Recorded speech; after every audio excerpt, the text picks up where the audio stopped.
long-time no see. It's been a while since I've been on the channel. Did you know that, anyway, Liam, back to you. Here's with the weather. Stop filming. Why are you still filming? Oh my God. The old red door Tacoma here. You got tires, by the way. I do. Good old intake, still going strong. We should probably clean that. You need to do spark plugs. Why aren't you doing that right now? Oh shit. And Jake over here is doing an oil change. And I got this back wheel off. And then down here, we've got a bushing that needs some work. Got that at the junkyard today. It's 303 Garage. Just got. Oh, it's a Mitsubishi now. Sorry, no, it's not. It's a Toyota now. Oh, it's not a Toyota. Oh, it's an Infiniti. We're on our way. We're doing my spark plugs, and not gonna lie, it's really irritating. This is really close, isn't it? A little farther, maybe. A little action angle. A little. Got a model. Yes. Blood. Blood. Blood. Do you remember that video? That's a classic YouTube video. Never seen it. Blood. Blood. I don't know where it's coming from. Oh, we're just doing my spark plugs. We're getting spark plugs. Guess what I got tightened? No, the hard one. I got the hard one tightened. Let's go. Thank you, Toyota, for making your intake manifold do. Why does it do that? Why does it do what?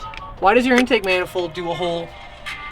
I don't know. Just a little zippy zop, zippy doodah, zippity day. It is just mo better. Okay, good. Overall, things are going pretty well. We're making progress now. Some progress. I'm bleeding again. I'm dripping blood on your engine, by the way. Yeah, you know what? You don't mind. It adds character. It'll burn off. Well, we'll keep you posted when the other three get in. Action shot, action shot, action shot. The plugs are done. And we've just got to get his intake back on. Did you grab it? Oh shit. Before I like locked that down. You know what? I'm gonna do that. I'm just gonna fucking do that.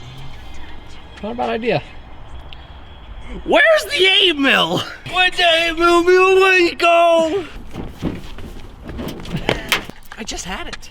So I'm editing this over a week later and we never found the 8 mil. So Caleb, you owe me a new 8 mil. Jesus. All right, so here are the problems. This rear wheel bearing is completely blown out and very loud and will probably completely catastrophically fail if we don't change it. And this one's a little more complex. So we've got our steering wheel off, we've got our steering column. Back here we have the pass-through for the steering column. Because this is a dashboard out of a WRX and not the original dashboard, it's actually moved forward closer to the driver by about 2.5, 3 inches. Which makes it so that our steering column is a bit further back than it typically would be. We're also missing a bushing or grommet that goes into the firewall here that keeps the steering column from. Now, what we've got to do is either use one of the grommets I pulled from a junkyard, from a WRX, which is where the steering column is from, or a Legacy, which is where the firewall is from, or we're going to have to somehow create our own grommet that fits with this combination we've got here. So just to start out simply, we're just going to be trying to get this wheel bearing out so that I can go get a new one pressed in when I buy one.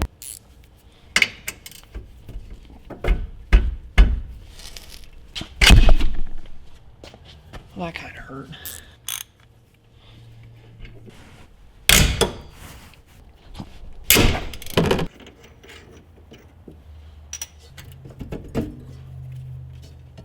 Rear pad's still looking really good. To try to get the whole caliper off.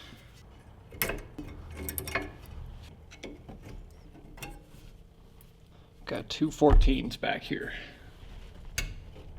Oh wait, that's fucking righty-tighty, you dumbass.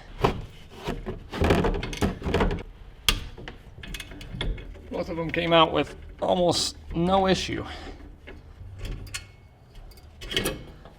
Just gonna put this back through here so we don't lose it. Oh, hold on. I was gonna pop this out, but we need to drop the handbrake. We'll see if we can get it out without having to hammer it too much. There we go. What we need to get to now is get this hub off, which has our wheel bearing in it. Always break these loose before you even jack the car up.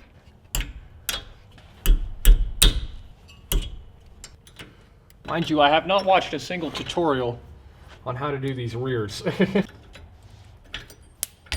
Okay. This seems to slide out one of these directions. Maybe not. Maybe we gotta take the whole hub out first. There's no bolts on the back that would do anything. This is where I'm gonna turn to YouTube for some help. So after doing some research, I realized I'm a little in over my head. So you need like a linear hammer to get this out, first of all. And that rips out like the inner race of the bearing, and you still need a hydraulic press to do it, which I do not have access to. So, in order to get it somewhere where I can do that, or get it to a shop that can do it for me, I have to put everything back together that I just took apart. So I'm gonna do that real quick. All right, all buttoned up, ready to go back down. I'm gonna see if I can screw around with the steering column a little bit, see if I can get that out. So after an hour or so of struggle, we have got the whole column assembly out of the car. So you can kind of see right on the edge there where it goes to a different diameter here is where it was riding up against the firewall. I'm glad to know that's hard steel and it's not gonna get cut through while you're driving if something like this happens in your car. I'm just gonna grab the grommet from the WRX and see if that actually fits in it. And oh, well, that answers that question. That shit ain't gonna fit in any way, shape, or form. So luckily, I didn't just get an Impreza grommet, I also got a Legacy grommet when we were there at the junkyard. I've already confirmed fitment with this in the firewall. It does fit perfectly. So really what we need to do is somehow manufacture a smaller diameter grommet for the inside of this that also gives us enough offset to avoid the brake booster there on the bottom right. So I'm not a fabricator by any means, but this is made of plastic, not metal, so I don't have to know how to weld or work with any sort of metal. So what I've done is I went and I designed a 3D modeled part right here with an offset hole in order to clear that brake booster that is measured to fit perfectly here within our grommet. And see if this steering shaft was measured correctly. Look at that. So I did leave a little bit of play. There's about a mil and a half around the diameter of the shaft, but that's fine. I can trust this plastic. I've used plastic off a resin printer like this before, and it will, well, I just said it probably won't break, but that kind of sounded like a crack. All right, so this failed miserably. I couldn't tell what order I wanted to do it in. Did I want to try to put it into the grommet like it is right here, and then try to shove the whole thing into the firewall?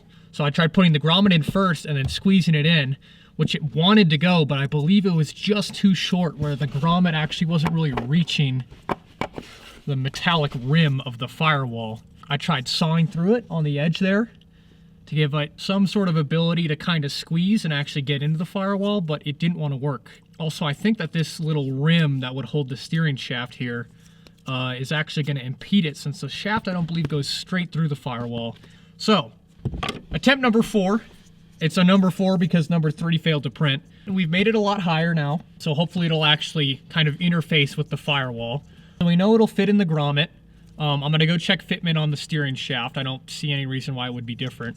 We have hollowed out the middle where we don't have that wall that actually hugs the steering shaft to actually give us some wiggle room, but we'll just have to find out. We're going to see if we can get this installed. Ladies and gentlemen, that is one 3D printed, custom modeled, and installed steering bracket. I'm going to see if I can get the steering shaft through it and see if everything lines up. So let's give that a shot. Got the test fit in, and look at that. It works perfectly. Now I've only got one screw in this. I think I'm actually going to take this out again and put some lithium grease on the shaft just so that there's really no binding with that mount. But it literally went in completely perfect. All the fitment is like the tolerances. Maybe I should have added a little bit more tolerances for future reference because it was very hard to get in. Our knuckle is locked in. Our steering grommet pops through the firewall just enough to clear the knuckle, and the knuckle clears the brake booster. So our geometry that I kind of just eyeballed works perfectly. I am amazed. And the column itself is all bolted in now and wired in, except for the one connection I need to do the horn. Got to get this clock spring off first though in order to actually keep going with that, so I'm going to do that real quick. So I just ripped the clock spring out. Got the wires, I just cut them because the clock spring was broken anyway, so I had no reason to save it. I am going to recycle some of these wires to actually wire my horn. I'm following a tutorial from a guy. I forget his name, but I will link his video in the card right up here on the top right. So here's our cable plugged into one of our connectors here that normally goes to our wheel, and we're just going to ground it out and see if it works. Oh my god, it's the it's the worst sounding horn ever. Hold up. Let's give you guys a POV. Alright, step one.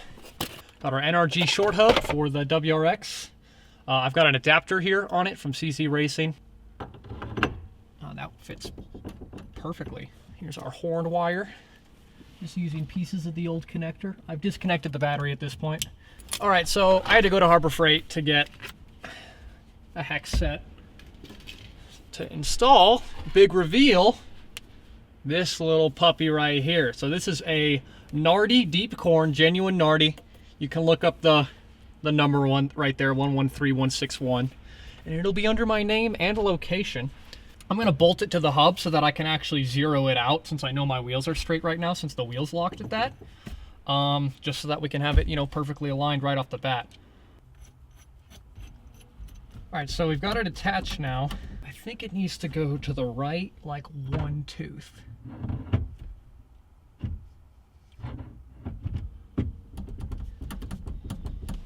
That's pretty good right there.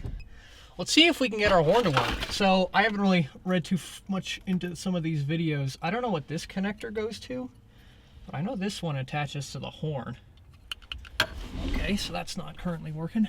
Maybe this needs to be grounded out somehow. Okay, so I figured out the horn. It has to touch this metal somehow while this one's connected, and then you complete the circuit by...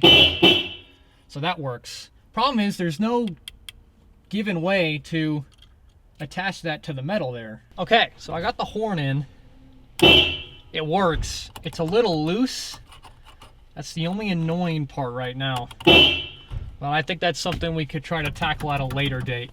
I'm going to tighten all these down and unlock the steering and see how it feels and try to button up everything else.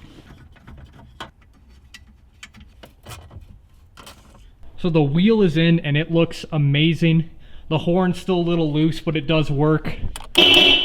All I've got now to do is I've got a battery tie down over there I've got to install. Can't do the wheel bearing still because we already tried that. So I got to get this thing back on the ground and driving so I can drive it somewhere with the hydraulic press to get that wheel bearing done. And then this phase of upgrades and fixes for the Legacy is completed. Nice and corroded.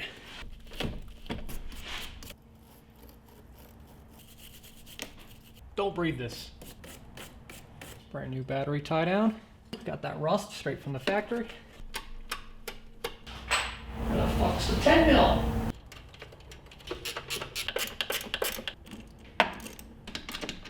What do we say when we think something's firmly attached? That's not going anywhere. It's actually probably the most solid it's ever been attached to this car. I am watching this snowstorm blow in over my head. So let's try to get this car out and see the steering test before that actually reaches us.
I did leave a couple mils of space.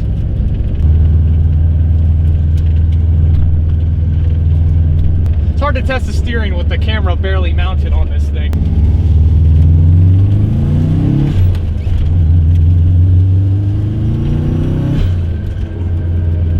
She's still quick. No change there. Well, she moves. Still need to get that wheel bearing figured out. I'm sure you can hear it.